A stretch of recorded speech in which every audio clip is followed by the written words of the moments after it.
Hello, I'm Charles Bezrani, and tonight on 60 Minutes we will delve into the recent exposure of sexual abuse and assault in our military. This topic was brought to the spotlight after Newsweek and the Department of Defense released their own statistics on the issue, and Congress held a panel solely on this issue. These crimes violate everything our Army stands for, and they simply cannot be tolerated. Our military profession is built on the bedrock of trust. Recent incidents of sexual assault and harassment demonstrate that we have violated that trust because we failed to address these crimes in a compassionate, just, and comprehensive way. These crimes cut to the heart of the Army's readiness for war. They destroy the very fabric of our force, soldier and unit morale. We will fix this problem. As we consider further reforms, the role of the commanders should remain central. Our goal should be to hold commanders more accountable, not render them less able to help us correct the crisis. While you are all so dedicated and determined, not all commanders are objective. Not every single commander necessarily wants women in the force. Not every single commander believes what a sexual assault is. Not every single commander can distinguish between a slap on the ass and a rape, because Sexual abuse in the military has always been an issue. However, until recently, its severity and influence was not known. A Senate hearing on this topic with the military's top brass revealed little of the true nature of the issue and left the general audience with more questions than answers. The leaders were asked whether any commanders had been relieved of duty for tolerating an environment that allowed inappropriate sexual conduct. The chief of the Army, Navy, Air Force, and Marine Corps were unable to cite a single case. Obama even came out with his own statement showing both his and his advisors' shame of such a matter. Obama and his fleet of top military officials and advisors met recently at a meeting to address this prominent issue. The meeting expressed the public's desire for an answer. The key points mentioned throughout the brief always seem to be accountability and revealing the problem, or problems, except how Obama wanted to achieve this pretty ambitious goal was not mentioned. Here with me, I have General Raymond Odierno, the Army Chief of Staff. General Odierno is the 12th American military officer to command at the division, corps, and Army level. Hello again, General. Hello, Charles. Most of us are aware of a recent firing of the top commander in Japan, Major General Michael Harrison, for neglecting such a prominent issue with the dealing of sexual assault investigations.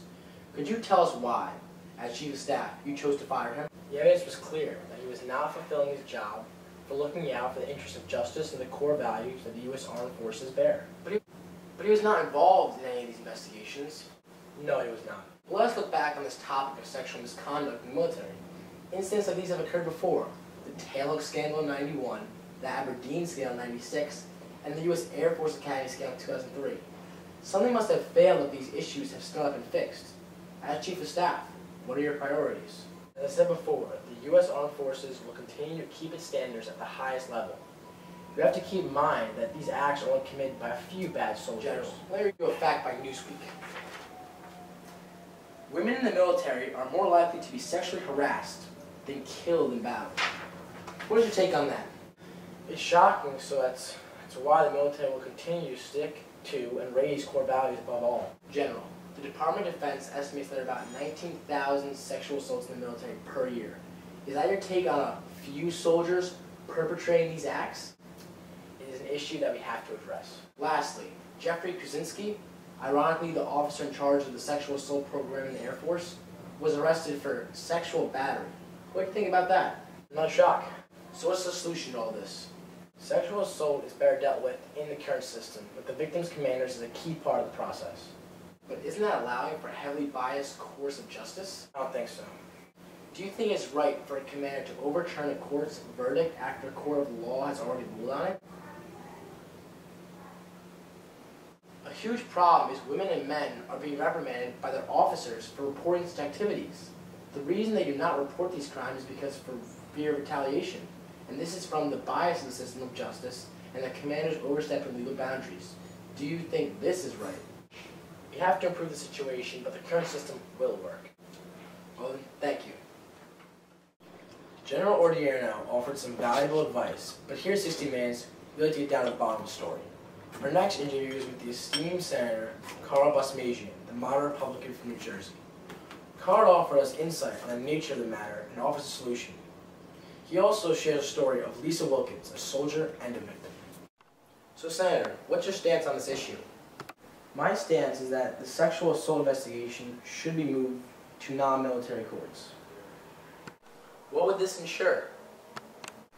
This would ensure that there is no bias in the military court's actions because they're no longer handling the cases. In 2013, out of 19,000 presumed cases of sexual assault in the military, only 1,018 have been filed, and only 96, yes, 96 went on court-martial. That number is pretty fishy. What do you believe would fix this?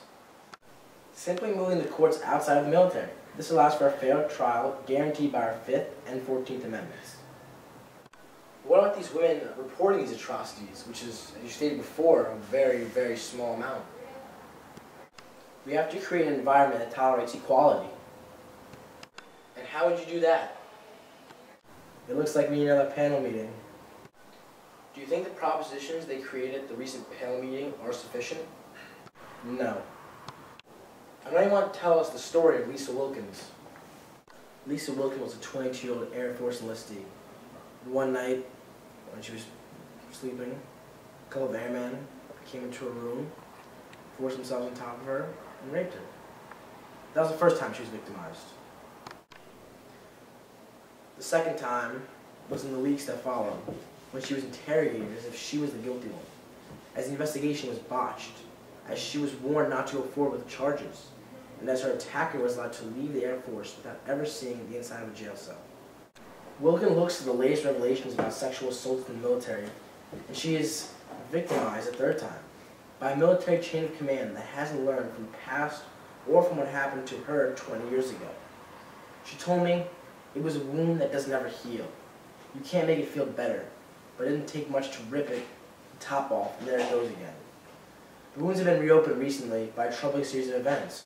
In February, an Air Force general was set aside a jury's conviction of a pilot who was found guilty of groping a sleeping house guest. In May, a lieutenant colonel in charge of sexual assault prevention programs for the Air Force was arrested on a sexual battery charge. And days later, a new Pentagon report revealed about 26,000 military service personnel were assaulted last year, a 34% increase since 2010. Senator McCaskill got right to the issue. I think part of the problem here is you all have mushed together two issues in ways that are not helpful to successful prosecution. There are two problems. One is you have sexual predators who are committing crimes. Two, you have work to do on the issue of a respectful and healthy work environment. These are not the same issues. And with all due respect, General Odierno, we can prosecute our way out of the first issue. We can prosecute our way out of the problem of sexual predators who are not committing crimes of lust.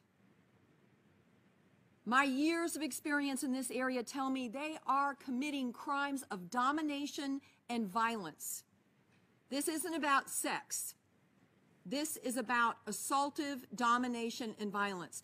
And as long as those two get mushed together, you all are not going to be as successful as you need to be at getting after the most insidious part of this, which is the predators in your ranks. Senator McCain summed it up perfectly at the Senate panel meeting.